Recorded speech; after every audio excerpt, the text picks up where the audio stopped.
The series did begin with the first lecture in September by Professor David Zarefsky from Northwestern University. And it is almost perfect symmetry that we close with Dr. Kathryn Olson of the University of Wisconsin at Milwaukee, who earned her PhD at Northwestern under Dr. Zarefsky's direction. Before she went to Northwestern, she earned her bachelor's degree at the University of Wisconsin-Eau Claire, graduating summa cum laude. From there, she went to the University of North Carolina at Chapel Hill, completed her PhD at Northwestern, taught briefly at the University of Cincinnati and at the University of Alabama at Huntsville, then landed at Wisconsin-Madison for 3 years, yes? And has been at the University of Milwaukee since 1991. She was recently became chair. She is a full professor at the University of Milwaukee. She's chair of the department and director of the Rhetorical Leadership Program, which is a program for students in their graduate program. And we learned this afternoon she is the mentor of Josh Miller, who is a recent graduate of the master's program at UNLV. So our connections are fairly strong. The reason that Professor Thompson identified the people he wanted to bring to campus is that they are among the leading scholars in presidential debates in particular and in rhetorical scholarship generally from across the country. And Professor Olson fits that perfectly. She is co-editor of a Michigan State University Press book on public argument, the author or co-author of nearly 60 articles in the leading journals in our field, including Political Communication, Philosophy and Rhetoric, Rhetoric and Public Affairs, Argumentation and Advocacy, in the Quarterly Journal of Speech, as well as in university press books. Those publications have led to the top awards in the discipline, including recognition for her scholarship in applied communication, in argumentation, for her outstanding contributions to women in communication, and then for my money, the most prestigious award of all, which is the National Communication Association's Golden Anniversary Monograph Award for the best article in a given year. To win it once is impressive. Dr. Olson has won it twice. And she doesn't do this by skipping on her students. She has won multiple teaching awards, including in 2006, the Regents Outstanding Professor Award, which is an award not at the University of Wisconsin-Milwaukee, but for the entire system of the University of Wisconsin, which has 13 campuses that grant bachelor's degrees or higher, and 13 more that orient students in their freshman and sophomore years. So outstanding professor, they grant 1 or 2 a year out of the 26 campuses, and she was the recipient in 2006. She brings expertise as a teacher, as a commentator on political theory and rhetorical practice, and today she is going to talk with us about how might debates matter beyond effects, candidate accountability, and the performance of rhetorical democratic leadership. Professor Olson.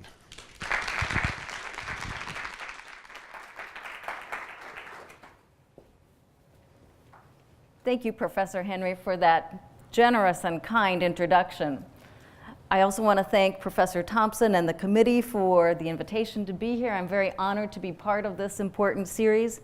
And I do want to extend a special thanks to Josh Miller, who helped me with the video that is in this presentation.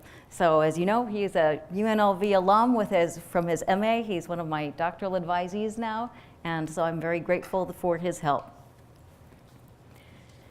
Since their inception, televised presidential debates have had a central place in elections. They are regularly the most watched campaign event and among the most watched programs broadcast. Collectively, for example, the three 2012 general election debates were the most watched in decades. Nielsen reported that they scored 67, 65, and 59 million viewers respectively, and that was only on television. As we know, 84 million viewers viewed the first 2016 presidential debate, and 66.6 saw the second one this year. 85% of all Americans followed some coverage of the first 2012 debate, either live or after the fact. Perhaps most importantly, debates attract the attention not only of the usually politically engaged, but also of casual viewers who do not follow politics regularly. Debates' enduring appeal has been attributed to the fact that late in campaigns heavy with one-sided communication, they uniquely provide sustained analysis and close comparisons of candidates. They offer viewers the extended opportunity to see the candidates side by side and unfiltered as they answer questions from the same representatives of the people in real time and with the opportunity for rebuttal. Thus, debates provide a collective moment of focused attention that contributes to their ability to function forensically and epideictically for Americans as a community. Now, part of the draw is the adversarial nature of these events, and perhaps the competition frame is why the question debate scholars are most often asked by the media and viewers is, who won? This seemingly simple question is not at all simple, and of course depends on which dimension one is using to judge. Just a few of the possibilities are getting the ticket's base more motivated, persuading more undecided voters, better meeting the pre-debate expectations that have been set for that candidate. But the who won question is usually focused primarily on debates' effects on the particular election outcome, on auditors' perceptions, voter learning, or voter intention. Effects are associated with social scientific methods and polls. The evidence of debates' effects, particularly on election outcomes, though, is mixed, limited, and often inconclusive. Yet debates continue to fascinate us. So the question becomes one that may be more rhetorical or humanistic. What else important, beyond effects, might debates be doing for us, perhaps as a community rather than as individuals? I suggest that presidential debates serve community functions that are at least as interesting as measurable effects, issues that can be explored using humanistic rhetorical approaches.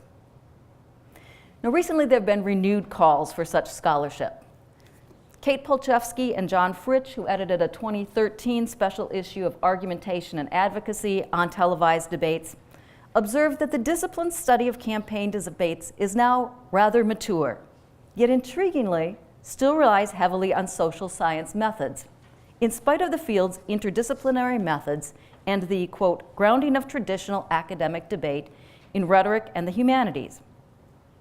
They implied that exercising the fuller range of approaches better representing the whole discipline's methodological strengths would be beneficial. Likewise, in a 2012 Quarterly Journal of Speech essay, Sean and Trevor Perry-Giles recommended embracing the pluralism that encourages further research in rhetorical and public address traditions. Trajectories that they say also hold, quote, true to the values and traditions of the communication discipline. Among other priorities, such as constitutive analyses, the pair advocates explicitly for textually examining, quote, the internal dynamics, properties, and qualities of the actual debates, noting that such work is, quote, separate from, though relevant to, the effects of those debates on voters, and enhances the collective understanding of political debates. In an attempt to respond to such calls, today I will sketch two less considered yet important community functions that televised presidential debates may serve and illustrate each from past debates.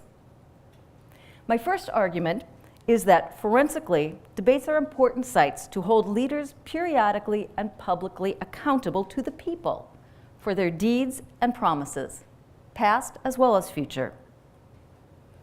The second argument is that debates epideictically demonstrate and involve community members in rehearsing and experiencing how well the nation's potential top leader may symbolically perform and satisfactorily balance America's competing value expectations that a president simultaneously be one of the people and able to lead the people, and so superior or special in some way.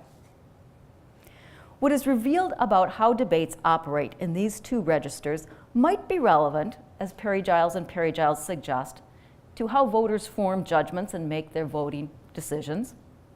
But it is valuable in its own right as insight into how debates, more broadly and across time, invite community members collectively to make meaning and perform, rehearse, and constitute a peculiarly American democracy in its relationship between its presidents and other citizens. Let me set up as a frame for the analysis 3 dimensions of rhetoric, then develop with reference to their role in presidential debates, the 2 typically less considered, forensic and epideictic. Classical rhetoric authors, such as Aristotle, discussed 3 categories of public rhetoric essential to a community's shared life, treating them as distinct and discrete genres and sorting texts or occasions into them. Deliberative rhetoric's purpose is deciding on a shared course of action based on arguments about their potential expedience or harmfulness. It involves arguments about relative practical desirability or cost-benefit analyses. The typical site for this was the forum, and the question focused on the future. Deliberative answers the question, what should we do? Forensic rhetoric centers on passing judgment on and assigning responsibility and appropriate consequences for someone's past acts. Typical site was the law courts. It rules on whether past acts were just or unjust and involves arguments of accusation and defense. The question that forensic answers is what is right and who is accountable. The third, epideictic rhetoric, is perhaps the most complex. It exhorts on and rehearses what the community should consider honorable, virtuous, and pleasing. Its subject is public virtues, not personal ones, and it actively prioritizes some values over others, even other good values, as norms that should guide community members' behavior beyond any immediate situation. Epideictic reiterates what is generally honorable or disgraceful and does so primarily through praise and blame and value enactments. Aristotle assigns it, perhaps by default, to the present. This form of rhetoric answers the question, who are we, or who should we be? I've argued elsewhere that it is fruitful to look at these 3 as dimensions of rhetoric rather than as discrete categories of texts. A single communicative act or text thus might function simultaneously in 2 or more of these ways, including debates. For instance, presidential debates seem most obviously deliberative. They are billed as important events whereby citizens attend to arguments about who should be selected as their future leader and what courses of expedient or harmful action each contender advocates and aligns him or herself with. Debates certainly do perform a deliberative function. But I contend that they also exhibit a forensic dimension, one that entails accusations, defenses, and judgments of debaters for their past and future acts. Candidates can be examined and accused by opponents and questioners before a witnessing public and have the chance to defend their past actions, consistencies, and broken promises. As importantly, heavily viewed debates generate future accountability to the community by getting a potential leader's promises most publicly on the record and committing him or her to them before the largest audience in the campaign, including the usually politically disinterested citizens who haven't attended to other campaign texts. Additionally, debates might play an epideictic role, probably with respect to many shared values. Indeed, several scholars have written on the ritual functions of debates and elections in terms of values such as the peaceful transfer of power, legitimating the system and the candidates that it produces, and affirming that the president answers to the people. The epideictic function that fascinates me is how citizens are invited to exercise and recommit to shared values that presidents are both democratic in terms of being one of the people and leaderly, or superior to and extraordinarily capable of leading the people through huge challenges. Debates are high-profile opportunities for the community to re-up and for would-be presidents to show the nation that they respect both values and demonstrate how they would appropriately negotiate and enact those paradoxical value expectations. So, first, the forensic. While America's chief executive presumably answers to the nation's citizens, voters' only direct chance to make a change comes once every 4 years. Of the myriad campaign venues featuring candidates' promises, general election debates are the most significant because they draw the largest, most diverse audiences and employ an adversarial format in which the specifics of future promises and candidates' record for delivering on prior promises can be probed publicly. Publicly made campaign commitments, whether kept or not, are valuable because they telegraph how a candidate views consistency and might govern not only on current issues, but on undeclared ones or during unforeseeable crises that may arise over a 4-year term. Michaels and Popovic wrote, quote, "Promises, even if never fulfilled, are one of the several leading indicators of presidential ambition. Promises tell us how a candidate intends to wield their presidential power." Further, because there is some evidence that modern presidents try to keep most campaign promises, debates are key sites for establishing future forensic accountability.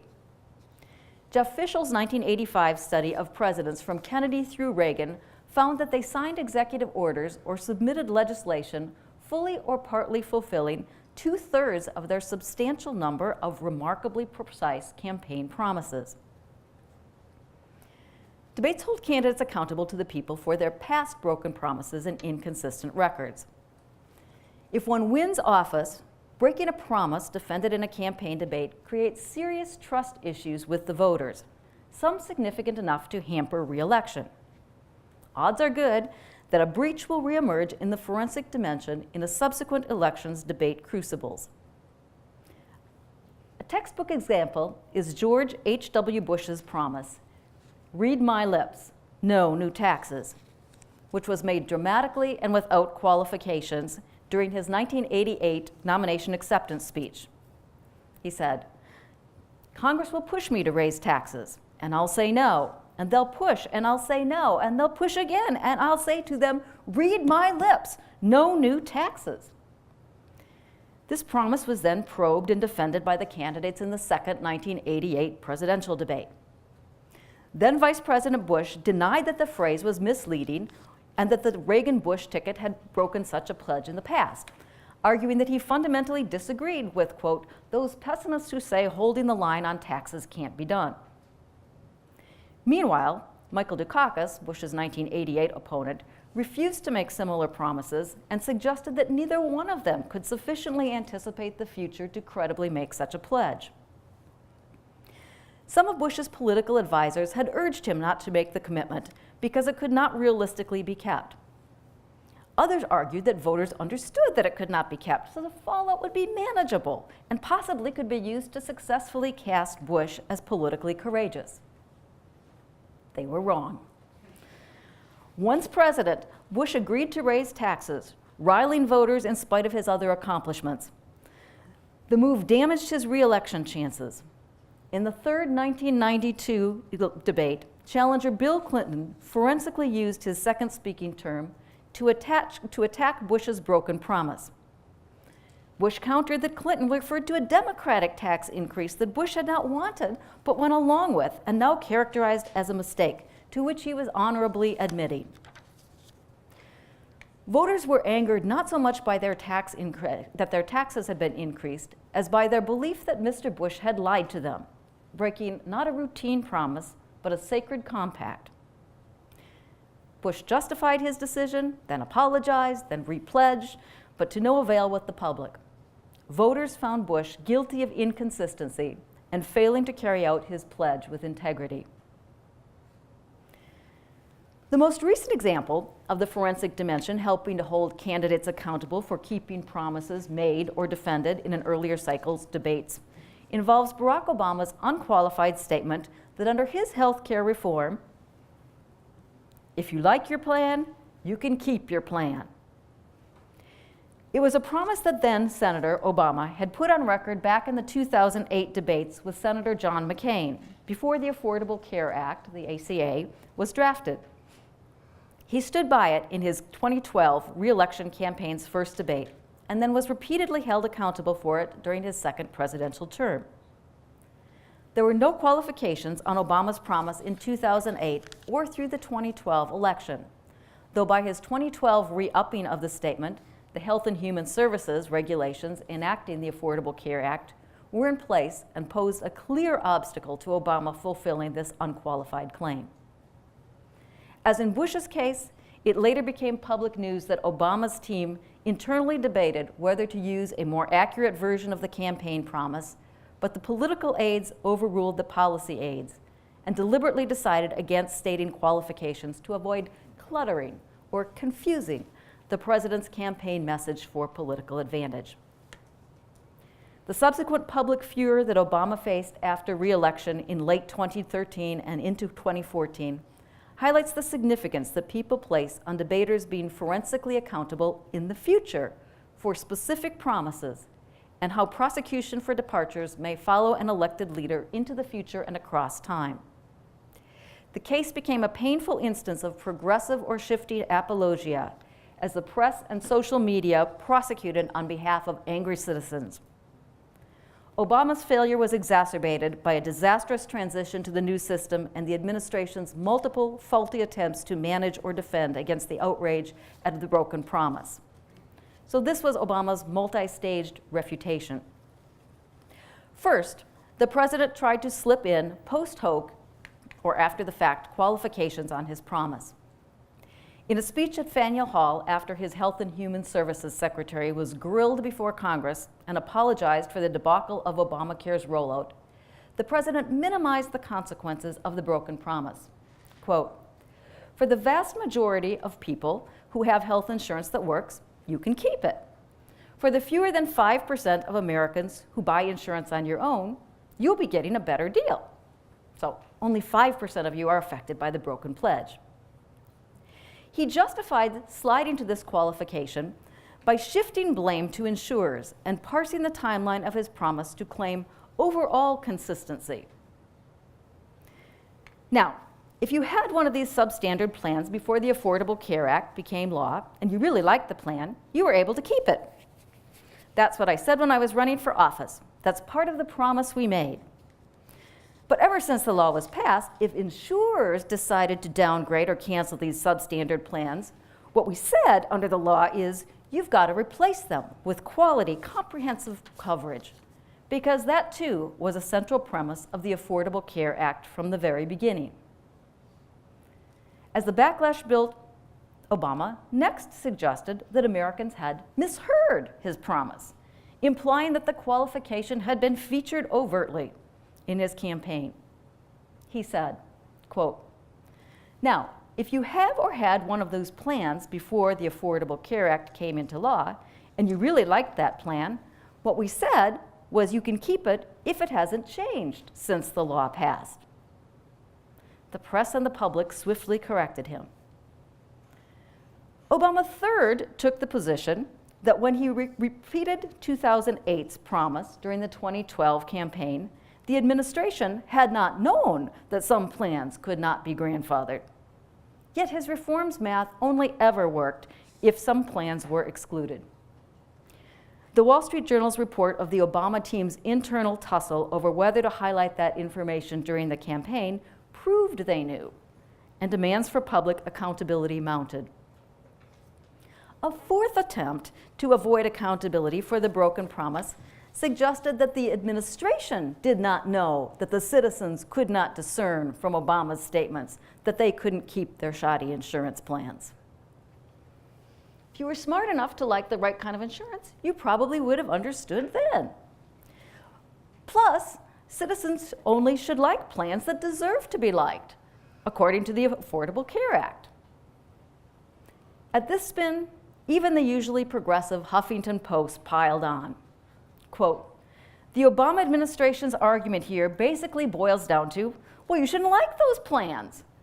And indeed, one of the reasons the Affordable Care Act exists in the first place is to reform the insurance market so that plans like this no longer exist. But hey, live by the glib pronouncement, die by the glib pronouncement. The judgment stuck. Ultimately, debate's forensic dimension offers an opportunity to hold candidates responsible to the community for past words and choices and their consistency across time, as well as to enhance the stakes for leaders breaking campaign promises in the future. Forensically then, debates do not just refer to the past, but dynamically connect the community's past and future to the debate moment.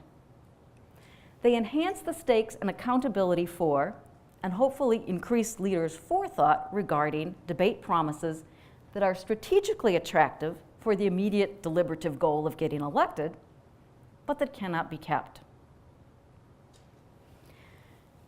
Let's move to epideictically rehearsing and retrenching the shared values of democratic leadership. Over 30 years ago, Joshua Merowitz wrote that Americans today accept that the president must be a skilled actor and must perform the role of president rather than simply be president. That presidential performance is set within a larger social order imbued with values that must epideictically be cultivated and nurtured constantly. Such maintenance work is done repeatedly through pious or appropriate communicative performance by those at all levels of an order. Performing the drama of social order, contended sociologist and Kenneth Burke follower Hugh Duncan, happens through communication and entails performing hierarchy. Duncan wrote, "We must show how social order is expressed, for all we can observe about order is how it is communicated. And social order, we note, always involves people communicating as superiors, inferiors, and equals, and passing from one position to another. We justify our rank to ourselves and others by enacting various kinds of community dramas that dramatize the value to some great transcendent principle of social order of the roles we play. So it is with the communicative events of presidential campaigns, including debates in which candidates rehearse and so reinforce consensual, yet sometimes paradoxical, public virtues at the center of social order that is American democracy, even as they simultaneously are deliberative pleas to have the status of president conferred on one." Duncan again wrote, "For among kings as among common people, status is won by successful appeals to others who, like the audience of a great drama, determine our success and failure as we play many roles in society. Status enactment is always a plea. A petition for status is given, never taken." Presidential scholar Rod Hart implicitly agrees with this premise, claiming that rhetoric may now be the primary means of personal assertion, the primary means of performing the act of presidential leadership. Significantly, Hart also suggested that symbolic choices other than content or subject matter of a presidential text may be more important with respect to perceptions of that individual's leadership. Prudent debate performances heighten a contender's claim to authority, while imprudent ones can, quote, signal confusion, incompetence, or insensitivity. Would-be presidents' attempts to appropriately enact democratic leadership reflects the tension between identification and division that Kenneth Burke argues is at the center of all symbol use. Let me quickly explain and then demonstrate. According to Kenneth Burke's theory, and I find Burke quite persuasive, we're all born symbol users. So we are we naturally have a desire to use symbols, and we have endless enjoyment in doing so. But whenever we name something, we group it with something else and divide it from other things. So there's also inherently that sort of identification, division dynamic that's going on. More importantly, we do that when we are talking with people. And he would argue that we love to both identify and divide because they're complementary to each other. So we create common identities around values or principles with other people to come together with them, because that's part of the reward of symbol use. But if we were always in complete communion with each other, there'd be no reason to use symbols anymore, because we would all be on the same page. So we also have to use symbols to drive ourselves apart, so that we create the puzzle to bring ourselves back together again. So for Burke, I won't have you read the long quotation, but he says, when you put identification, or the coming together, and the driving apart of division together, you have the classic invitation to rhetoric. Performing the presidential's roles, adherence to or piety to democratic leadership is right at the heart of this identification division dynamic.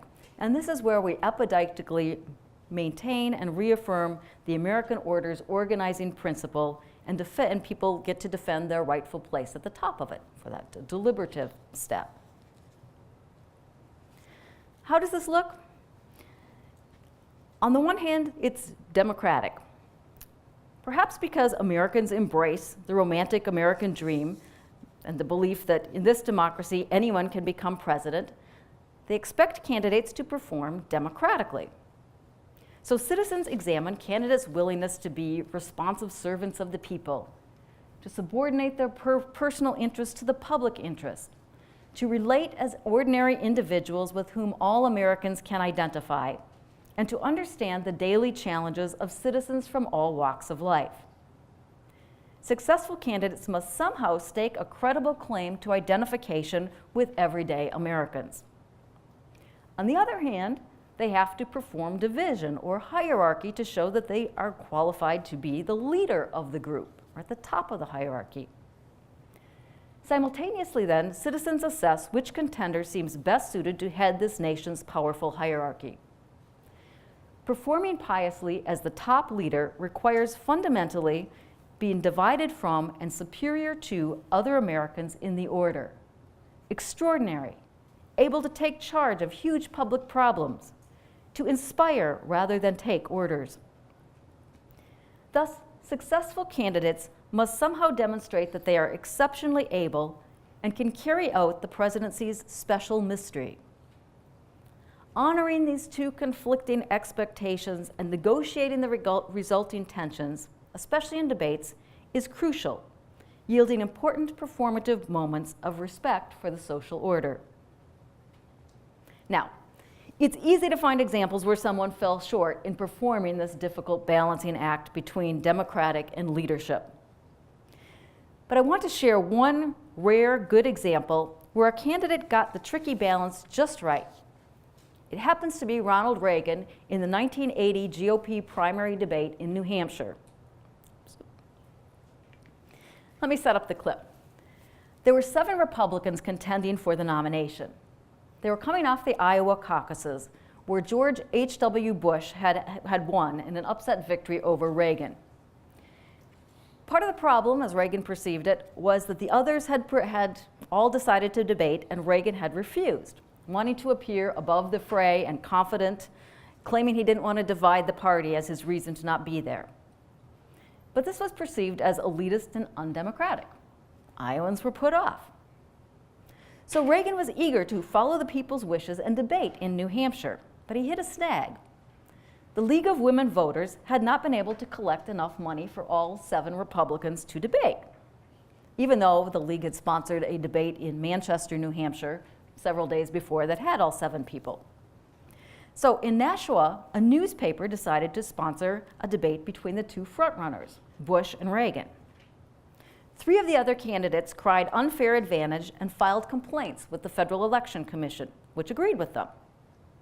To abide by the FEC ruling, the paper asked Bush and Reagan to foot the bill so that the debate could go on. Reagan was so eager to correct his image after Iowa that his campaign agreed. Bush declined to pitch in, claiming that he would follow the original sponsor's lead. So only Ronald Reagan paid. Without telling Bush, on the day of the debate, Reagan invited the other 5 Republican candidates to join the debate, citing it as his right, now that he was paying for the debate. He took charge and could appear to act democratic and inclusive. 4 of the other candidates showed up at the Nashua High School gym. Now, in truth, Bush and Reagan campaigns had each collected their own intelligence. Bush's information said that he would likely do best in a one-on-one debate with Reagan, while Reagan had learned that his fortunes against Bush would be better if it were in a multi-candidate debate.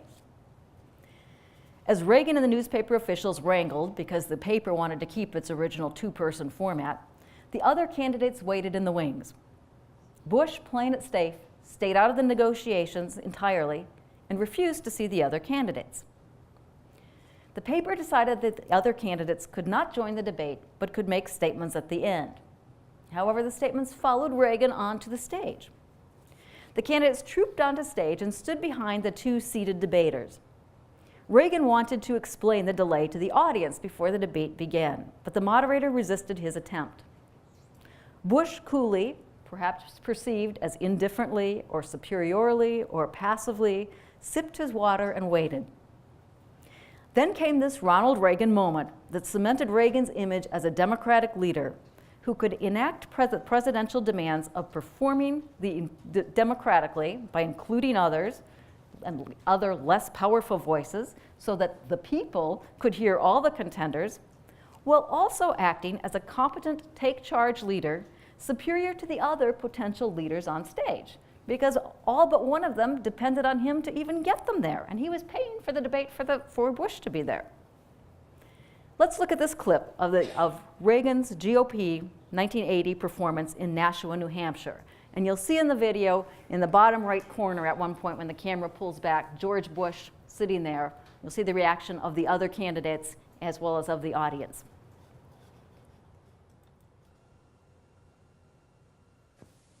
Try to get the other candidates to leave. They don't. The fireworks begin. If we may have the first question, Before the question, you asked me if you could make an announcement first. Excuse And I me. asked you for permission to make an announcement myself. Would the sound man please turn Mr. Reagan's mic off for a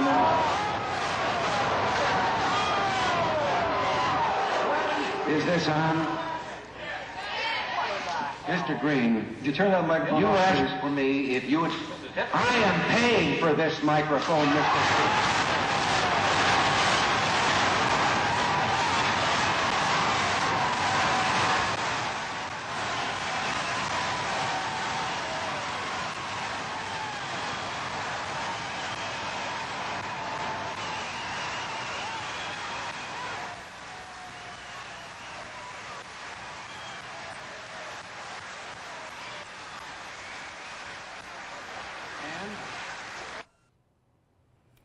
This performative moment made front page national news and appeared on television, although it hadn't originally been planned to be televised. Someone had a video camera.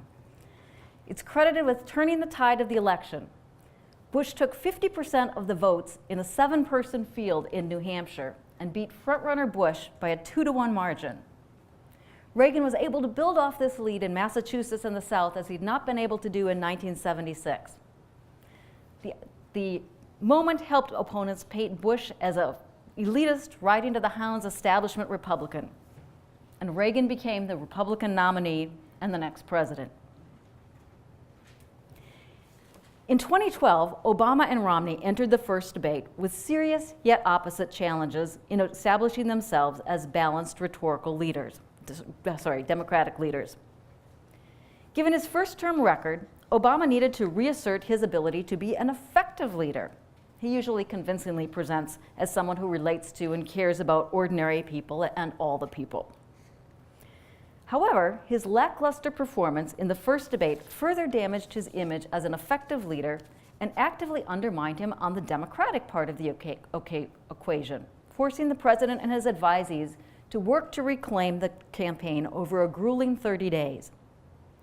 Citizen focus groups found Obama's lack of engagement haughty and dismissive, maybe excessively superior or undemocratic and undignified leader, while the journalist coverage emphasized the president's demure, lackluster demeanor as being sufficiently superior. Under either interpretation, Obama's performance missed the mark by being either too or inappropriately superior to Romney and the citizens, or insufficiently in command on the leaderly dimension, and by failing to perform sufficient concern for defending and exhibiting the Democratic identification with average Americans. Conversely, Romney had entered the race with a hierarchical image as a proven leader who could take care of business. By all accounts, Romney's bigger challenge was establishing that he could identify democratically to ordinary Americans, and that he was more concerned about all the public's business than he was about enriching a handful of private interests.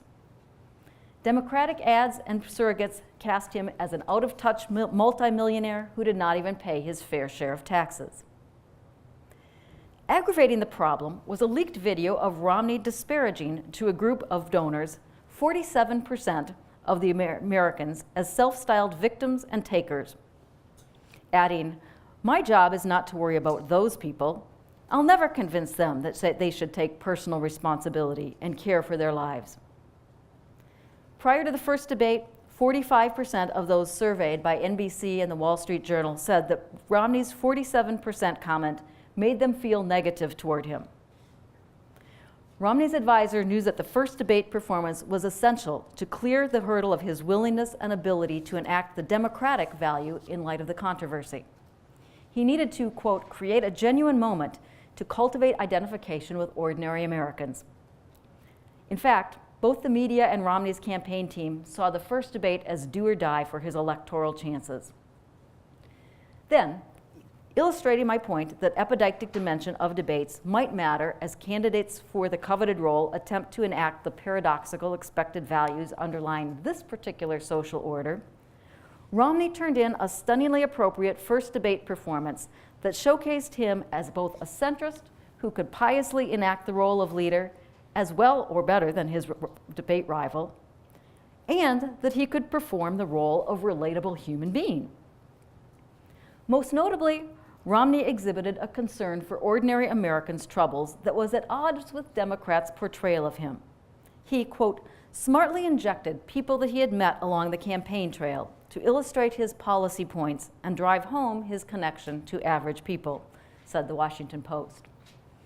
The Globe and Mail reported, quote, viewers who tuned into the first debate saw a Republican candidate who was nothing like the image they'd been presented with to that point.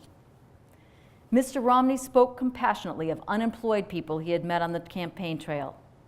Most importantly, he appeared eminently human, not the robotic plutocrat who would strap the family dog to the top of the car. Americans responded, jolting Mr. Romney's poll numbers to life. For his part, in the first debate, Obama neglected to capitalize on or even mention Romney's 47% remark. Although by a 2-to-1 margin, people had expected Obama to win the debate, voter and media responses to Romney's performance signaled belief in that in American democracy, any meritorious challenger has a realistic chance and expressed a renewed sense that Romney could piously negotiate the paradoxical values comprising Democratic leadership. But the second and third debates reversed the performative balances. In the final two encounters, Obama raised suspicions about both aspects of Romney's Democratic leadership, with comments like, quote, Governor Romney wants to take us back to those policies, a foreign policy that's wrong and reckless, economic policies that don't create jobs, won't reduce our deficit, but will make sure that folks at the top don't have to play by the same rules that you do. He used his precious last word in the third debate to underscore that a President Romney would be undemocratic, unequally applying the rules to Americans, and a flawed leader. Romney's gains faded with the last two debates, the latter of which pundits and instant polls all but unanimously rated a blowout for Obama. Presidential debates are very public opportunities every 4 years for citizens to discuss, employ, apply, and celebrate the values that characterize and define this democracy and what they seek in presidents from whatever party. Hopefully this talk has persuaded you that debates matter to the American community in ways that go beyond short-term measurable effects on the individual election outcomes or individual voters. They have implications both for the study of rhetoric and for appreciating what debates do for and to us, our candidates, and our social order. They are moments of collective attention that create accountability to the community and re-energize our shared bond as a public. In particular, I hope you take away that thinking about deliberative, forensic, and epideictic as dimensions that can simultaneously be at play in rhetoric rather than as discrete genres only can be fruitful. Debates are only one example. Second, debate's forensic dimension provides citizens with a means of presidential accountability for future decisions, not just past ones. This is a departure from the classical view in which forensic rhetoric focuses on the past. By serving as a site for establishing longer-term forensic accountability, past, present, and future, debates may help compensate for tendencies to elevate the importance of elections as only episodic public rituals, or as constraints on elite action that lack sufficient emphasis on the longer term, as some scholars suspect. Finally, expecting presidential candidates to piously and appropriately perform both democratically and leaderly reminds and reactivates citizen discussions around the values uniting this social order, even as it tests aspiring leaders for their relative piety to and ability to enact the paradoxical role for which they are vying and to which they are trying to lay claim. This analysis may offer clues to why some of the short-term effects of debates happen, but its larger purpose is insight into how debates more broadly and across time invite community members collectively to make meaning and perform, rehearse, reinforce, revise, and constitute a peculiarly American democracy in its relationship between its presidents and other citizens.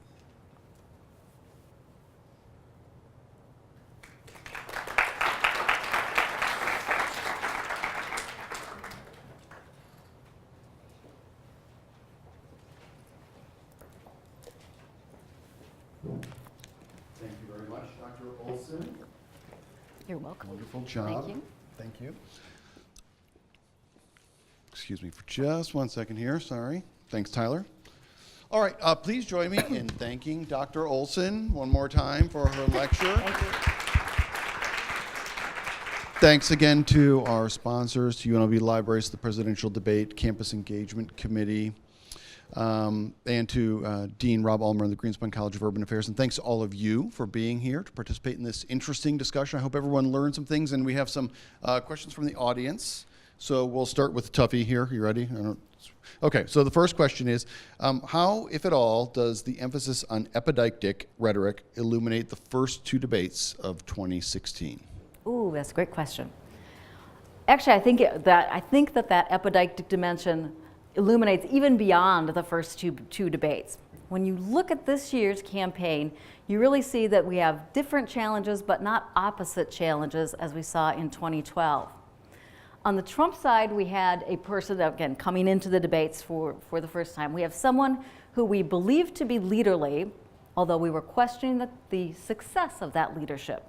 That's what leads to the questions about, let's see the tax returns to see if you're as rich and successful as you are and how you got there. What about the bankruptcies? So the leadership is quite secure there. The challenge was, how does someone who is a multimillionaire or perhaps beyond relate to ordinary Americans? And so what Trump does, both in the debates as well as leading up to the debates, is turn that into a populist appeal where he says, I'm going to take the extraordinariness that is me and rally that for you. I will be your voice. I will be your champion. I alone can do it. So that's how he was able to try to create that balance. Secretary Clinton's was also seen as leaderly regarding, particularly we've seen her resume on what she could do, but there was some question about whether she could relate to ordinary people.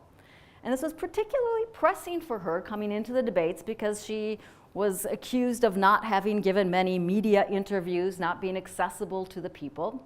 And I think that one of the things that she was trying to do early on that wasn't really working for her was to use her biological sex as her trump card in showing that I'm democratic. She thought that the woman card, or being a woman in and of itself, was going to get people to vote for her. And so she was surprised as the campaign went on that wasn't really working. And so how I'd characterize that is, for some reason, she thought that being demographically correct was going to substitute for being democratically correct. So she has had to work on that and be more relatable in the debates, as we've seen, and particularly trying to do that in the town hall debates by reaching out, showing that she actually cares about you, and of course emphasizing her theme, stronger together. And in her convention nomination speech, she points out that no one can say, I alone can do it. Rather, we together must do it. So putting herself on the same plane with others and saying we must work together in order to create that kind of a bond. Great. Fascinating answer. The second question that we have is, given the apathy that is generally expressed in the system of politics, how do candidates form identification with voters, especially younger voters? And maybe one example of this would be like, how do you think Bernie Sanders was so effective at identifying with younger voters? Also a very interesting question. I think the Bernie Sanders aspect of the inquiry points out that you don't have to be like the people that you are trying to appeal to, demographically. Rather, what he did was he was able to reach out and show why his policies were going to improve life into what they wanted it to be. So that I think he was able to perform that he was attuned to where the younger generation stands, what is important to them, and then point out how his priorities align with theirs. I think that's one important way of being able to enact that aspect. Okay, very good. The next question is, does your research reveal a linkage between a president's performance in their campaign and during their time in office? For instance, if they can affect epideictic leadership, et cetera, as a campaigner, are they also likely to be a successful or above average leader in office? Well, I don't know that we can predict from that. The requirement that they try to balance these two things doesn't go away after the campaign is over. So again, I would go to the example of Ronald Reagan, who was not only able to perform that balance particularly well during the campaign season, but was also able to perform it during his presidency. There's a wonderful quotation from a book by Kathleen Jamieson, I believe this one's from Kathleen Jamieson, that talks about how Reagan wore the presidency lightly, as if he was your neighbor who one day came out of the shower and realized he'd been asked to lead the country for 4 years. So he was very able to do the down-to-earth piece. Of course, the photo opportunities of him chopping wood and riding horses and things showed he could be down-to-earth.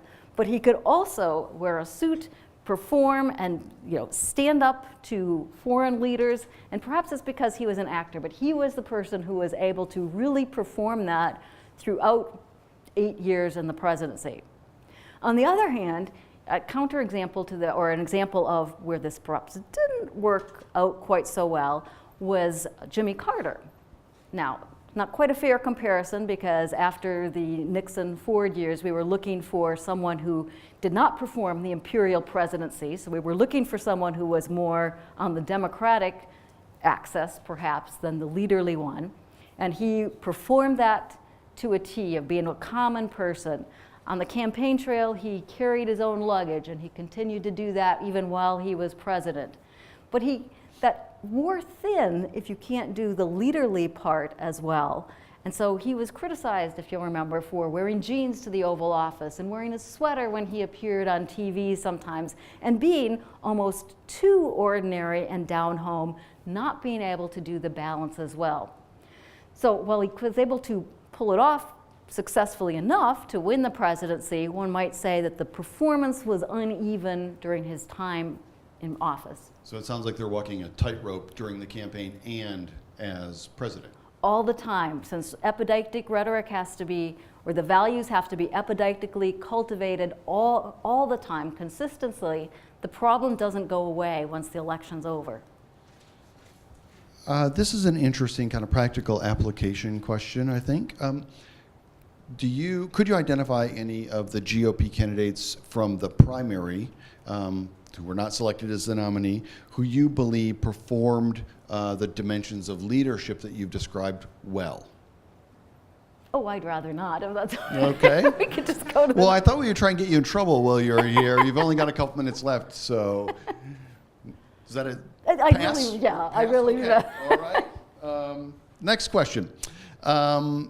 What are the effects on, let's see here. What are the effects when the mix of deliberative, forensic, and epideictic leadership qualities or arguments in a debate are out of balance? So when past acts become the focal point of an election or a debate, does that have a concrete effect on the other elements of Aristotle's